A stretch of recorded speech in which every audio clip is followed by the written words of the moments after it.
Hey guys, day 16 in calculus. I've received some messages that there were some troubles on the last couple of problems, so I'm going to do those problems from last week's assignments first.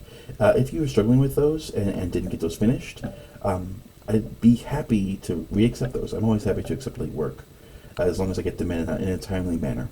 So if you struggle with those last couple of problems and want to get some extra help on them, and this video gives you that help, please resubmit those. I don't want you to have a lower grade just because you didn't get the help that you needed. Okay, so we're going to be looking at, I believe it was 61 through 64 of the last homework assignment from Thursday, and I'm actually going to do those 4 problems with you guys and showcase kind of my tips and tricks and theories. Afterwards, we'll discuss continuity, and we will probably not have a homework assignment over continuity today, just because it's going to take some time to go through those 4 problems and explain them really well. But we will talk about like the big details behind continuity, and the next time we'll spend a lot of time going through examples and pictures and graphs and seeing how continuity really fits together. So let's start by looking at 61 through 64 and then seeing how you feel about those from last time's assignment, and then we'll discuss continuity with the remaining time that we have. Let's get started. Okay. The last 4 problems we had were 61 through 64, and all of these were the ones involving the deltas. And these ones are fun. Fun being a relative term here, meaning I am line. 61 is the limit as delta x approaches 0 of 2 times x plus delta x minus 2x over delta x. Down here, I'll put number 62. I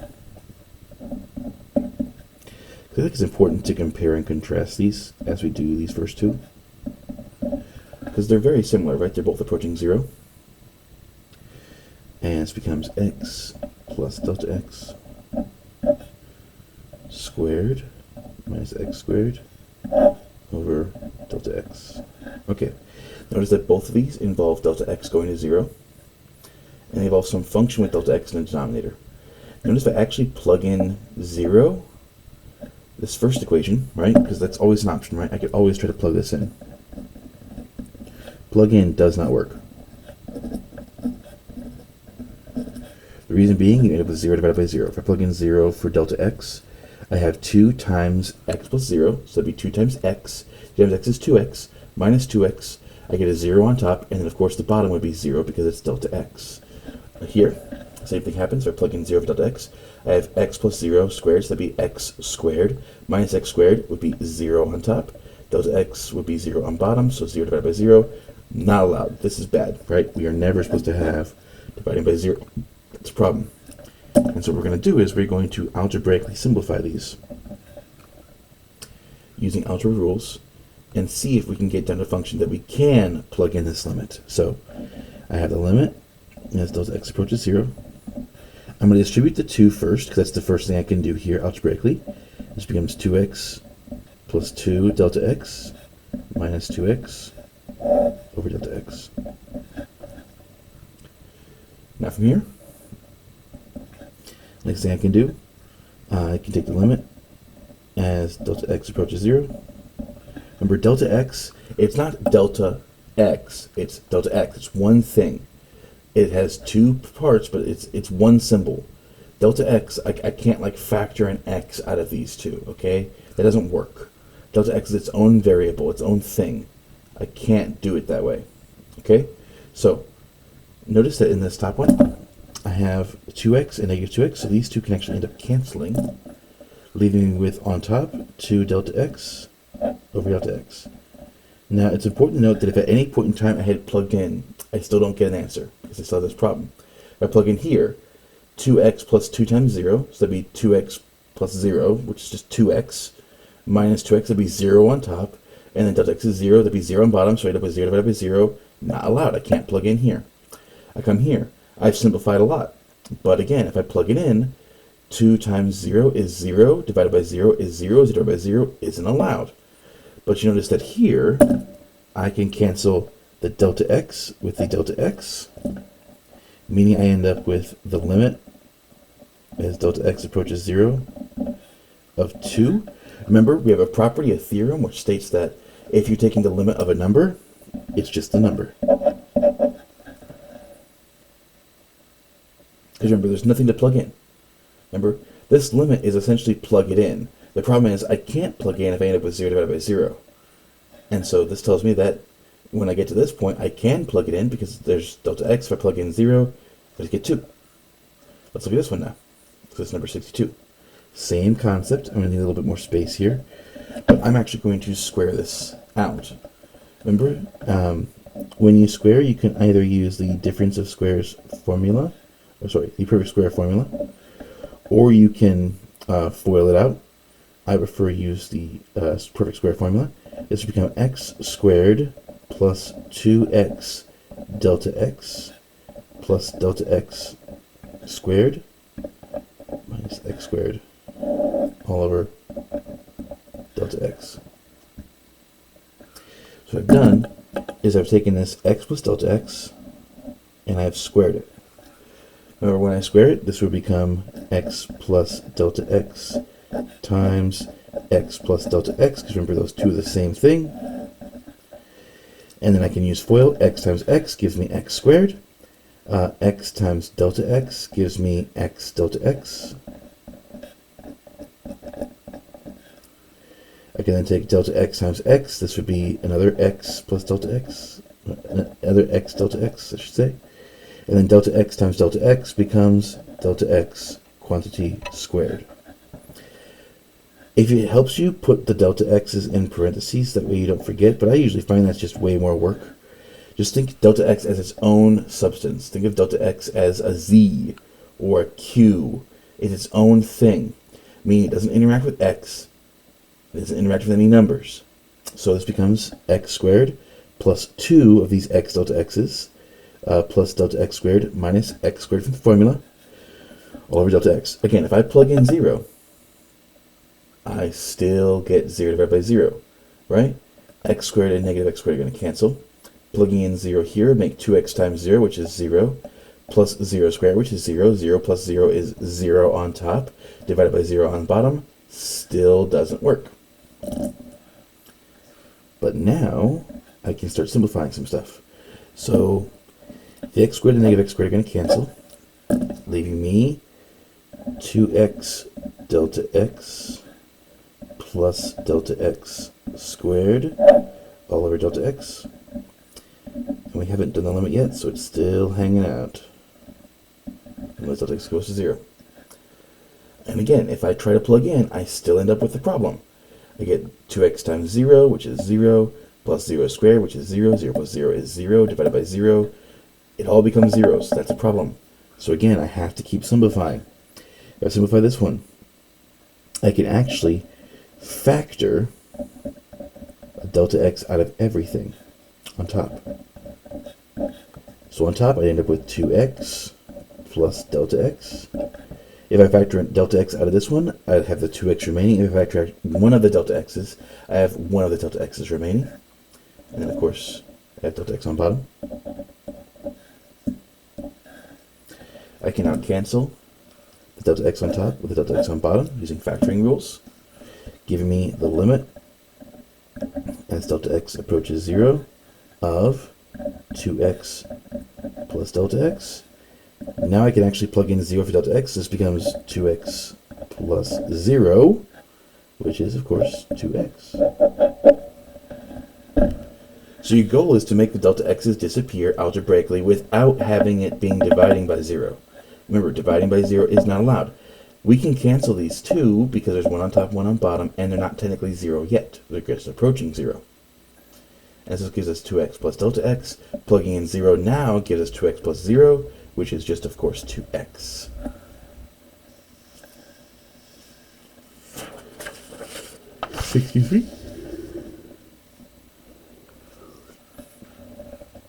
This one is fun.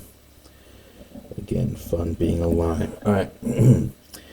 You'll find that when we go to our next section, after continuity, we do this a lot. I mean, this formula, you get used to these problems real quick. And so I'm glad somebody asked about these, because I was worried that some of you guys were just going to mess this up and not bother to ask for help. and that would be bad.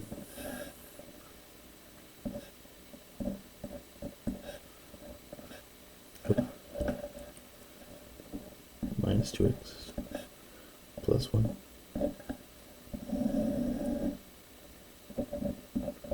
Okay, it's important to note here, if I plugged in 0 for delta x, I would end up with 0 divided by 0. Just, if you don't see that right away, trust me, it happens. Because how all these pieces line out, it would eventually become 0 divided by 0, and that's not allowed. So, I'm going to FOIL out this first term, FOIL this, or distribute this second term, and distribute this negative sign, and rewrite this function. So, this first piece would become, well, I've already done it once, so I'm going to save myself some headache. I'm going to use that process I used before to get this answer, which is really common.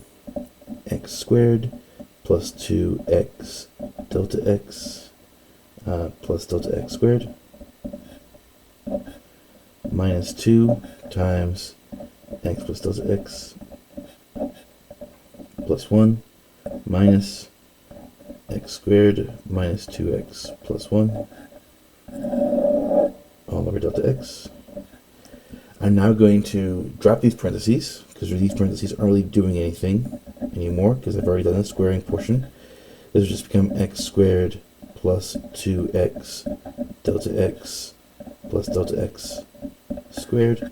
I can distribute this negative 2. This becomes negative 2x minus 2 delta x plus 1.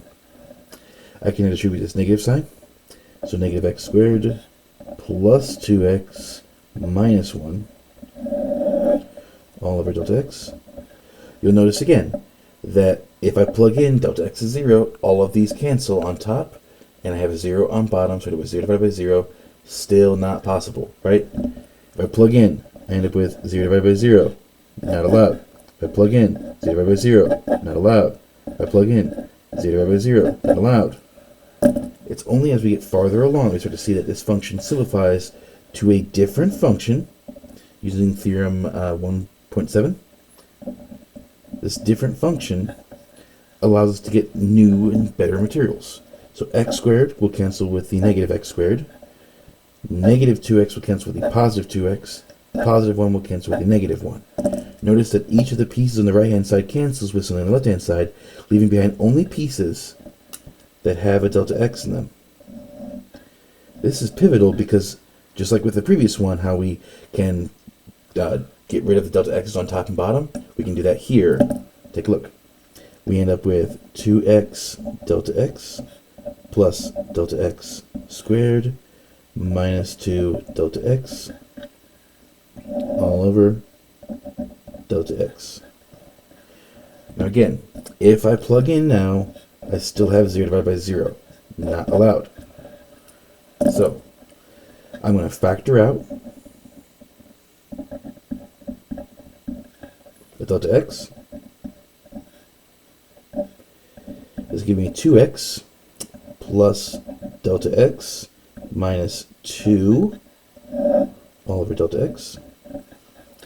I can now cancel the delta x on top with delta x on bottom.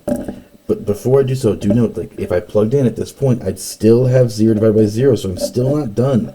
This is a good check you can always make. If you try to plug this in and it's still not working, then you're not finished. Keep going. Follow algebraic steps and do the math. This becomes the limit as delta x approaches 0. Now, once I cancel these two, all that's left behind is 2x plus delta x minus 2. And here's the thing. Now, when I plug in 0, I get 2x plus 0 minus 2, which is, of course, 2x minus 2, which is the solution. Notice at each step along the way, if I was to plug in the limit as I'm allowed to do algebraically, I get 0 divided by 0, except when I get to here. This is how I know I've done all my steps correctly. Okay. 64.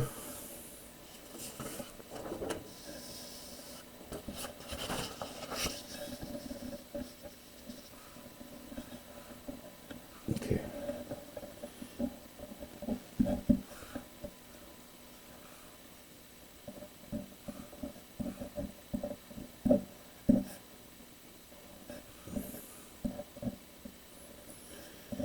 For this one, if you don't know how to cube, this can be frustrating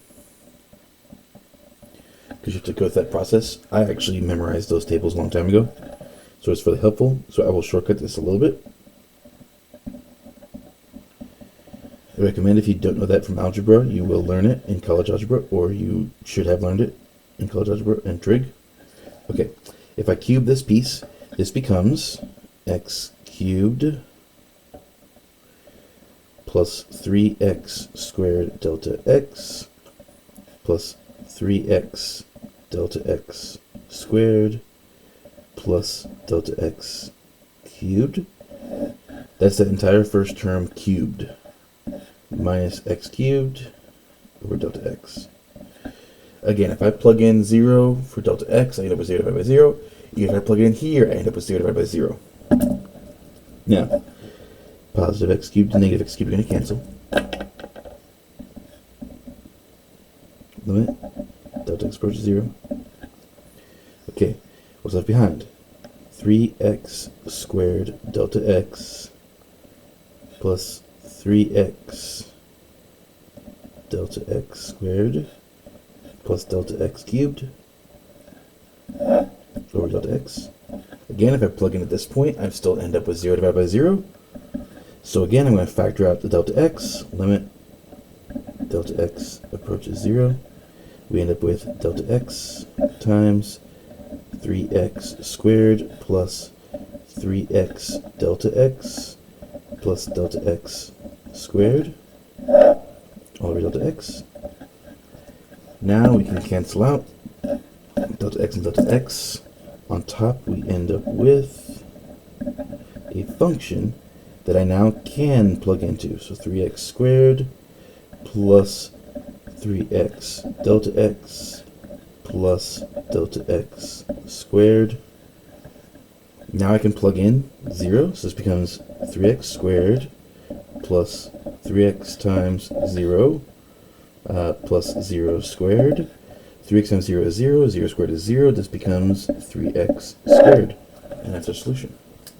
Again, on any of the previous steps, if I had plugged in delta x is 0, I would end up with 0 divided by 0, not allowed. But on this step, once I finally get to that point, I actually get to a function that I can plug in 0 for delta x. Oops. Delta x approaching 0. I actually can plug in delta x approaches 0, and I do get a solution. So these are the 4 problems from the end of last time's homework assignment. I'm glad somebody asked about those. Thank you very much for that. It's good practice to have. But let's go ahead and get today's material, which is about continuity. So today is all about 2 topics. We have to talk about continuity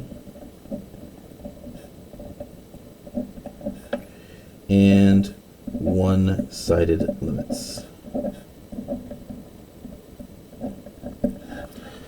So one-sided limits are primarily done with the numerical approach, not always, and with the graphing approach.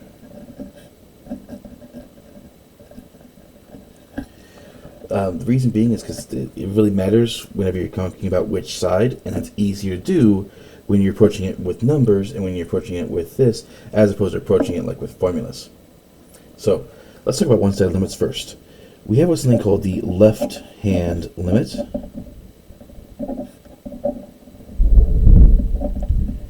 This is what we analyze as we approach a value of c from the left.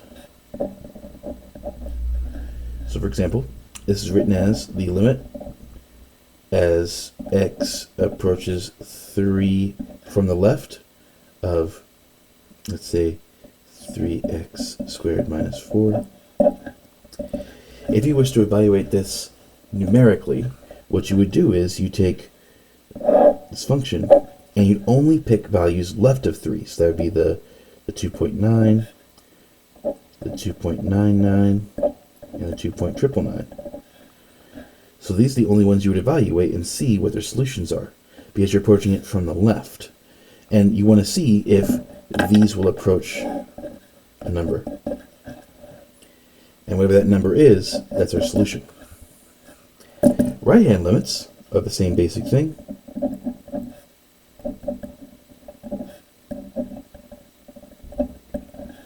It's as we approach C from the right.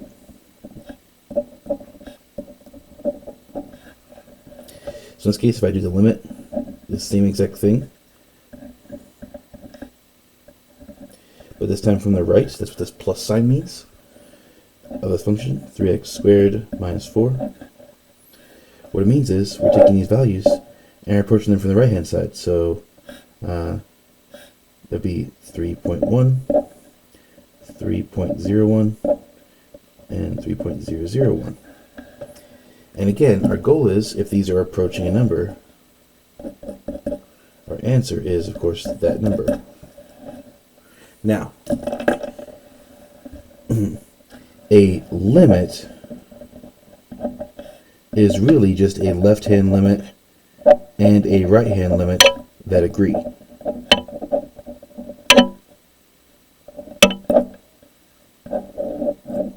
So if I ask you to find a limit, what you can do is you can do a left-hand limit, then do a right-hand limit, and see if they match up.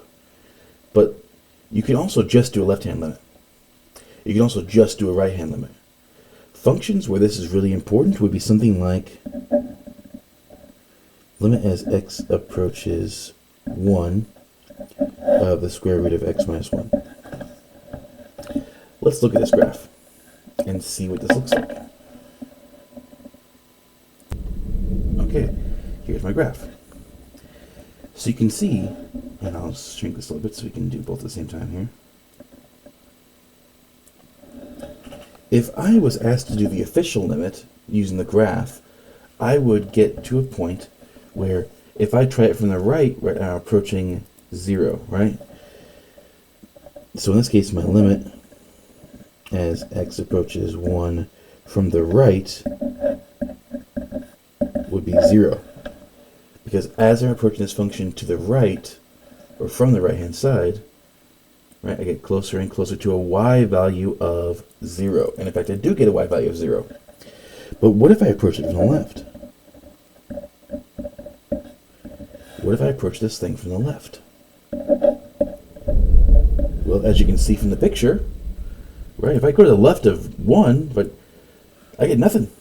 This function would be undefined. And so this answer, because these two don't match, would be undefined. But one of them does have an answer. One of these two does have an answer. This one. This one doesn't. And so we might care about this limit a lot more than the other two, because we do get an answer. Remember, our goal, look back at 64, right? We started with a function that couldn't be solved, right? We don't get an answer. We get 0 divided by 0, not possible. And then we do calculus until we do get an answer. Well, guess what? If I try to do it this way, I don't get an answer, because the left and right hand side don't go to the same number. But if I look at just the right hand one, I do get an answer. And so this is really important. In some functions, the right will give an answer and the left won't. For others, maybe it'll be the opposite. Maybe the left will, but the right won't. Or maybe neither one of them does. You don't know. That's why it's important to look. And again, if you did this, algebraically, right? If you tried to figure out around 1, so that'd be, 0.9, 0.99, 0.999, and then 1.001, 1.01, and 1.1. Like, these would all give answers that are clearly going to approach a value of 0. But this side would give answers that are imaginary. Because 0.9, if I plugged in, would give negative 0.1, and the square root of negative 0.1 is going to be an imaginary number. And so the left side is going to an imaginary number, the right-hand side is going to 0. These two go to different things, and so in this case, this one might be the more important of the two. Now, these are one-sided limits. They're very straightforward. I recommend using the numerical approach on them, just to make sure to approach it from the correct side. If I'm approaching from the right, that means we use the plus. That means we look at these three values. If I'm approaching from the left, that means I'm going to these three values. And we'll show the minus sign. Minus does not mean negative, it means to the left. So, 0.9 is to the left of 1. 0.99 is to the left of 1. 0.999 is to the left of 1. 1.001 is to the right of 1. It is possible that this side of the table has negative values. Doesn't matter, as long as they're to the right of the number in question. Okay. We'll finish today by giving the definition of continuity.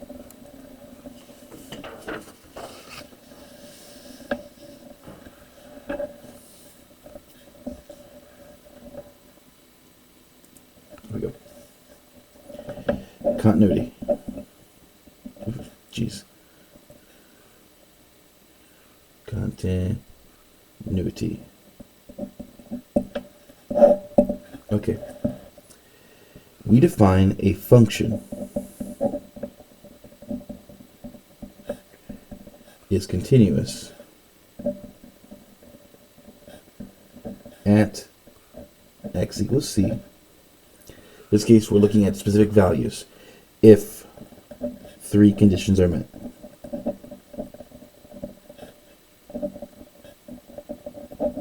Now, depending on which textbooks you look at, these might be a little different, but they all mean the same basic thing.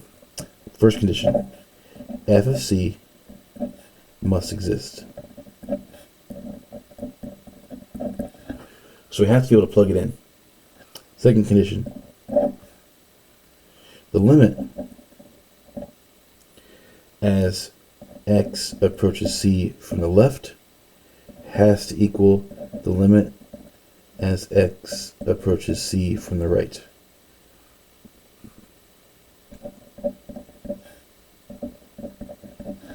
In other words, the limit as x approaches c must exist. Remember, the definition of a limit existing is that the left and right hand side are the same. So the limit has to exist as well. And then part 3, the big one. This is the one that will be the most tested. The limit as x approaches c of f of x has to equal the limit as, has to equal f of c. Meaning that I approach the same value as when I plug it in. That is a really big detail that has to matter in order for this to make sense. So the limit has to be the same as the actual value. To put this in picture form,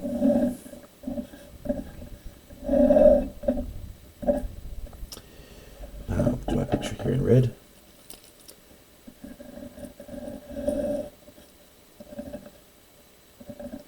My value of c. This function is continuous. Because at c, right, the limit, let's say f of c exists, right? It's a dot right there. Part 2, the left-hand limit, so we're approaching the value here, we're approaching from the left, we approach from the right, they have to both agree on the value. So they both agree they're approaching this number here. And finally, f of c has to match with the actual value itself. Sometimes it's easier to see these when they don't agree. So let's look at 2 examples where we have a function whose limit or continuity doesn't exist.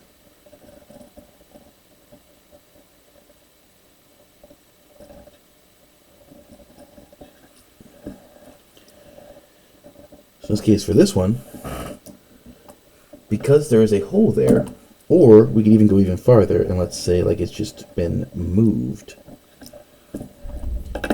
we would say this is not continuous. Why? Well, f of c exists, right? C is right there. So f of c exists. The limit exists because, right, we're approaching this number, we're approaching this number. But in this case, 3 fails. The limit, what we expect to get this number, we expect to get this number, yet when we actually get there, we actually get that number. They disagree on where they're at. Similarly,